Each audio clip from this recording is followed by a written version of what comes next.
Hello friends Jyotika mix वाइटर मैं ज्योतिका आपलोक सकलोके स्वागतम जानाइছো friends Durga Puja पालेही नहयने Durga पूजात शेवाली full जबा फुल ए कापोर माने कहुआ ए फुलबिलाकर कापोरबिलाक पिन्धिले खूब ভাল লাগে আৰু এইযোৰ মোৰ বাবে কৰিছিল যোৱা বছৰ আৰু এই কাপোৰযোৰ নিচিনাকৈ এবাৰ এযোৰ অৰ্ডাৰ পাইছো ৰঙা কাপোৰ মানে ৰঙাত शेवाली ফুল আৰু এই কাপোৰযোৰ কৰিবলৈ ট্ৰাই কৰিছো আহক फ्रेंड्स কেনেকৈ কৰিছো অকনমান চাওগৈ আৰু সহজ পদ্ধতিৰে কৰিব পাৰি নেকি চাওগৈ আৰু সকলোবোৰ আপোনালোকক দেখাম কাপোৰযোৰ ফাইনেল লুকটো আপোনালোকক দেখাও চাও फ्रेंड्स এয়া লৈছে এযোৰ হ্যান্ডমেড মিক্স পাটৰ ৰঙা কাপোৰ আৰু এই কাপোৰযোৰতে কৰিম शेवाली ফুলৰ ডিজাইনটো আৰু প্ৰথমতে চাওহক शेवाली ফুলজোপা আমাৰ এই গেটৰ সন্মুখতে আছে शेवाली ফুলজোপা আৰু খুব ধুনিয়াকৈ ৰেডি হৈছে আৰু ফুলিবৰ কাৰণে আহি নাহিলে ফুলিব আৰু বহুতে লতা দিয়ে পাতত মই নাই দিয়া বাৰু এনেকুৱা ফুলৰ নিচিনাকৈ কৰিবলৈ ট্ৰাই কৰিছো যেহেতু আগৰ কাপোৰযোৰ নিচিনাকৈ ডিজাইনটো লাগে বুলি মোক অৰ্ডাৰ কৰিছিল সেই আসলতে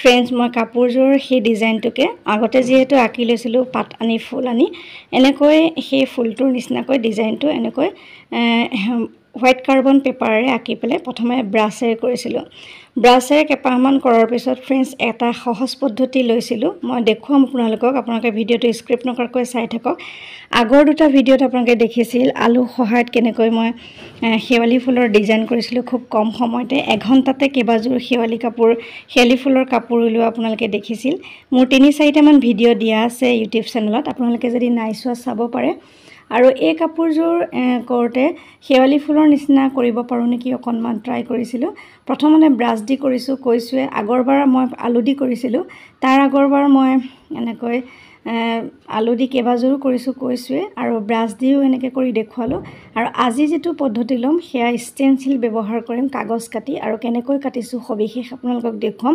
আপোনালোকে ভিডিওটো স্ক্ৰিপ্ট নকৰিব আৰু এনেকৈ शेवाली ফুলৰ ডিজাইনটো কৰিবলৈ ট্ৰাই কৰিলো ৰঙাত বগা शेवाली খুবেই মৰম লাগিছে নহয়নে আৰু আকৌ এবাৰ কৰিব পালো কাপোৰযোৰ অৰ্ডাৰ দিয়া বাবে আসলতে কৰিলো আৰু মোৰ প্ৰায়বিলাক কাপোৰ একেই নহয় কিন্তু शेवाली ফুলটো একেই কৰিবই লাগিব নহয় জানো আৰু মোৰ ডিজাইনটো আপোনালোকে কেনে পাইছে ক'বচোন এপাহ এপাহকে দিও কৰিছো তিনিপাহকে দিও চাদৰ মেখেলা কৰিছো আৰু এপাহ দুপাহ দি এনেকৈ গুটে গছৰ পাত সাইডে দিও এনেকৈ কৰিছো কেবাজোৰ शेवाली ফুলৰ কাপোৰ মই বিক্ৰীও কৰিছো আৰু এজোৰটো মোক দেখিছে প্ৰথমে পিন্ধি পেলা আপোনাক দেখিছো হেজোৰ মোৰ কাৰণে কৰিছিলো হেজোৰ আৰু অকন ফিনিশিং দিবলৈ এতিয়াও বাকি আছে হেজোৰ দিব লাগিব আৰু এই কাপোৰযোৰ আপোনালোকে কেনে পাইছে ধুনিয়া কমেন্ট এটা কৰিব फ्रेंड्स এনেকৈ চাদৰৰ আচলত মেখেলাত সকলোতে এনেকৈ ধুনিয়াকৈ ফুলৰ পাহিসমূহ দি গৈছিলো তাৰ পিছত फ्रेंड्स পাট আৰু ফুলসমূহত প্ৰথমতে হোয়াইট কালাৰ ব্যৱহাৰ কৰিছিলো আপোনালোকে দেখিছে হোয়াইট কালাৰটো মই এনেকৈ খানি লৈছো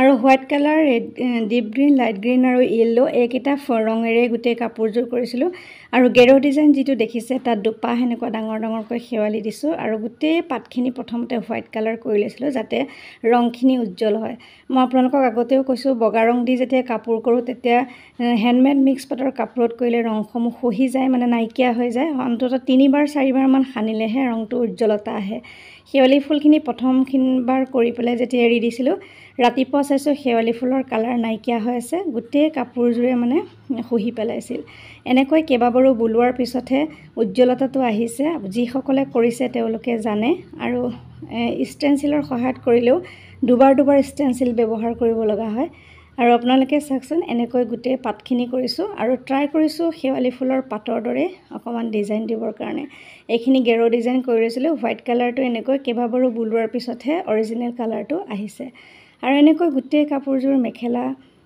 ব্লাউজ আৰু চাদৰৰ আচলত এনেকৈ সকলোবোৰ কৰিছো সম্পূৰ্ণ কাপোৰযোৰ আপোনাক দেখুৱাম শেষত মই পাতসমূহত অকনমান গ্লিটাৰ ইউজ কৰিছিলো আৰু একেবাৰে সহজ शेवाली ফুল কৰিবলৈ বহুতে কৰিয়ে থাকে আৰু মইনো কেনেকৈ কৰিলো আসলতে অৰ্ডাৰ যেহেতু আছিল আৰু কষ্টও হৈ এজো কাপোৰ কৰা সেই কাৰণে ইউটিউবতে এনেকৈ খাচি ৰাখিলো फ्रेंड्स সাকচন কিমান মৰম লগা হৈছে ৰেড কালাৰত যেতে হোয়াইট কালাৰ দি দিয়া গৈছে খুবেই মৰম লগা হৈছে নহয়নে আৰু এনেকৈ উজ্জ্বলতা বাঢ়ি গৈছে আৰু উজ্জ্বল হ'ব আজি যিমান দেখিছে আৰু ধুনিয়া লাগিব আৰু মাজৰ যেটো অংশ এনেকৈ ৰি দিলেও হয় কিন্তু ইয়াতে যেহেতু এটা কালাৰ থাকে অৰেঞ্জ কালাৰ সেই কালাৰটো মই পিছত টিউব দি পেলাই মানে 3D আউটলাইনাৰ দি দিম এনেকৈ फ्रेंड्स গুটে কাপোৰজোৰ ডিজাইন দিবলৈ ট্ৰাই কৰিছো ফ্ৰেন্স ফুলৰ অংশসমূহ এনেকৈ সম্পূৰ্ণ কৰিছিলোঁ। তাৰপিছত পাতৰ অংশসমূহৰ কাৰণে deep green, light green, yellow' লৈছিলোঁ আৰু deep green, light green, yellow' এনেকৈ পাতৰ দৰে দি যাবলৈ ট্ৰাই কৰিলোঁ আৰু এডাল মিহি ব্ৰাছৰ সহায়তে এনেকৈ ডিপ গ্ৰীণ, লাইট গ্ৰীণ দিলোঁ আৰু মাজে মাজে যিডাল ঠাৰি অংশ থাকে সেইডালো এনেকৈ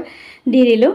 দিয়াৰ পিছত সম্পূৰ্ণ হৈছিল আৰু দেখুৱাই থকা নাই যিহেতু আগতে শেৱালি ফুলৰ কাপোৰযোৰ A to Z আপোনালোকক দুটা ভিডিঅ' দেখুৱাই ৰাখিছোঁ।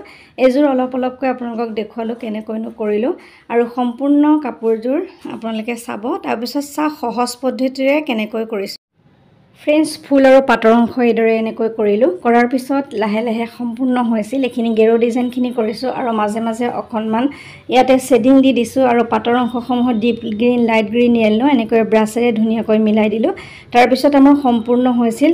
এতিয়া দেখুৱাম আপোনালোকক কেনেকৈ মই কাগজ কাটি পেলাই সহজ পদ্ধতি লৈছোঁ। আপোনালোকেও পাৰিব খুব কম সময়ৰ ভিতৰতে এখন কাগজ কাটি ধুনীয়া ডিজাইন কৰিবলৈ। ফ্ৰেন্স এয়া গেৰো ডিজাইনটো সম্পূৰ্ণ হৈছে। এতিয়া চাওক কাগজখনত এনেকৈ ফুলপাহ আঁকি ল'লোঁ। আঁকি পেলাই এখন এয়া কাটাৰৰ সহায়ত ধুনীয়াকৈ মাজৰ যিখিনি অংশ সেইখিনি এনেকৈ খালী কৰি ল'লোঁ যাতে আমি ইয়াতে ৰংখিনি সানিলে ৰংখিনি তলত বহি যায়। ঠিক সেইটো সুবিধা কৰি পেলাই এনেকৈ ফুলপাহত ডাঠ কাগজ এখনত এনেকৈ ফুলপাহৰ ধুনীয়াকৈ অঁকিয়াকৈ এনেকৈ কাটি ল'লোঁ। একেবাৰতে কাটি ল'লে বেছিহে ভাল আৰু ধুনীয়াকৈ কাটি ল'ব পাৰি। কাটি লৈ শ্বেপটো দি ল'ব পাৰিলে আপোনালোকে সহজতে শেৱালি ফুলৰ ডিজাইন কৰি কাপোৰবোৰ মানে খুব কম সময়ৰ ভিতৰতে উলিয়াব পাৰিব। এনেকৈ ডিজাইনটো দি ল'লোঁ। তাৰপিছত পাৰি পাৰি মই ইয়াতে অলপমান ইয়াত পাৰি লৈছোঁ। পাৰি লৈ পেলাই ইয়াতে য'ত যিমান মন যায় তেনেকৈ ফুলপাহ এনেকৈ দি দিছোঁ। পাতৰ অংশসমূহ আঁকি লোৱাৰ পিছত তাৰপিছত ফুলৰ অংশসমূহত ধুনীয়াকৈ দি লৈছোঁ। এইদৰে ফ্ৰেন্স এনেকৈ কাটি লোৱাৰ পিছত এয়া লৈছোঁ অকণমান এক্ৰিলিকৰ ৰং আৰু ফমত ৰংকণ লগাই লৈ যিখিনি অংশ কাটি লৈছিলোঁ সেই কাটাৰ মাজৰ যিখিনি অংশ ওলাই আছে তাতে মই অকণ অকণ ৰং সানি দিছিলোঁ আৰু এনেকৈ সানি দিয়াৰ লগে লগে ষ্টেনচিলৰ কাম কৰিছে ডাঠ কাগজ টুকুৰাই আৰু এনেকৈ ধুনীয়াকৈ শেৱালি ফুলৰ ডিজাইন হৈ গৈছে। এইদৰে ফ্ৰেন্স আলু কাটি পেলাই বা এনেকৈ ডাঠ কাগজৰ টুকুৰাত ষ্টেনচিল কৰি পেলাই আপোনালোকে দিব পাৰে আৰু 3D ডট আউটলাইনাৰ দি এয়া মাজৰ যিখিনি অংশ সেইখিনিত ইয়াত ধুনীয়াকৈ এয়া অৰেঞ্জ কালাৰটো দি দিছিলোঁ আৰু এনেকৈ গোটেই কাপোৰযোৰ হৈ গৈছে। আপোনালোকক ফাইনেল ৰূপটো দেখুৱাম, মানে ফাইনেলটো আপোনালোকক দেখুৱাম কেনেকুৱা হয়। প্ৰথমতে চাওঁ আহক মেখেলাখনৰ ফাইনেল লুকটো কেনেকুৱা হয় আৰু এয়া চাওক ফ্ৰেন্স ফাইনেল লুক মেখেলাখনৰ। খুব মৰম লগা হৈছে নহয়নে? শেৱালি ফুল পৰি থকা নিচিনা লাগিছে ৰঙা কাপোৰখনত।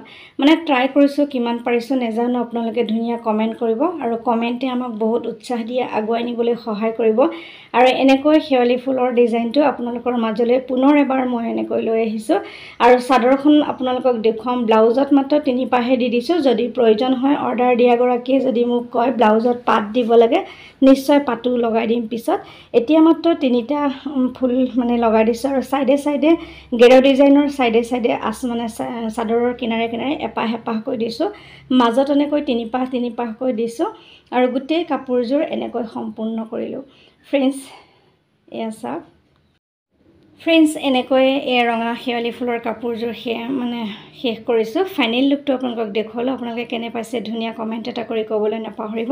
লগতে আগৰ যিযোৰ কাপোৰ মই পিন্ধিছিলোঁ এইযোৰ কাপোৰ মই অৱশ্যে গাত দিয়া নাই যিহেতু গ্লিটাৰখিনি মই ৰাতি বহুত দেৰিকৈ দিছিলোঁ, শুকাব লাগিব আৰু এই আগৰ কাপোৰযোৰ মই আপোনালোকক এবাৰ মই নিজেই পিন্ধিবৰ কাৰণে যোৰ কৰিছিলোঁ আৰু এই কাপোৰযোৰ অকণমান আপোনালোকক পুনৰ এবাৰ দেখুৱাই দিলোঁ। কেনে হৈছে ধুনীয়া কমেণ্ট এটা কৰি ক'বলৈ নাপাহৰিব। ফ্ৰেন্স বাহিৰত বৰষুণ দি আছে সেইকাৰণে ইগনোৰ কৰিব। এয়া হৈছে কাপোৰযোৰ ফাইনেল লুক। এয়া আঁচলটোত বগা যিহেতু শেৱালি ফুল, বগা শেৱালি ফুলৰ কাৰণে আঁচলটোৰ দহিটো বগাৰে দিয়া হৈছে আৰু এইখিনি মাজৰ অংশখিনি সম্পূৰ্ণ চাদৰ মেখেলাযোৰ আপোনালোকক দেখুৱাইছোঁ। এয়া চাওকচোন ব্লাউজ পিচটো 3 পাহ মাত্ৰ শেৱালি ফুল দি দিছোঁ। এয়া আঁচলত 3 পাহ দিছোঁ, ওপৰলৈ 3 পাহ দিছোঁ, পাতে সতি এনেকৈ দিছোঁ আৰু মেখেলাখন এনেকৈ দিয়া হৈছে ব্লাউজ এয়া আৰু সম্পূৰ্ণ কাপোৰযোৰ আপোনালোকক দেখুৱালোঁ। এইখিনি মাজৰ অংশ আৰু এইখিনি আকৌ আঁচলটো। এনেকৈ সম্পূৰ্ণ কাপোৰযোৰ আপোনালোকৰ মাজলৈ লৈ আহিলোঁ। আগৰ ভিডিঅ'ত আপোনালোকে দেখিছিল কফি কালাৰৰ কাপোৰযোৰ আৰু এই কালাৰৰ এয়াটো বৰ ধুনীয়া লাগিছে দেখিবলৈ। আপোনালোকে কেনে পাইছে ধুনীয়া ধুনীয়া কমেণ্ট কৰি জনাব আৰু শেৱালি ফুলখিনি হৈছেনে নাই সেয়াও জনাব। আৰু সঁচাকৈ ফ্ৰেন্স দুৰ্গা পূজাত শেৱালি ফুলটো বিৰাট ভাল লাগে নহয়নে? মই কৈছোঁৱে আৰু সেইকাৰণে আচলতে অৰ্ডাৰটো ৰাখি পেলাই দুৰ্গা পূজাৰ বাবে এই কাপোৰযোৰ ৰেডি কৰি উলিয়ালোঁ।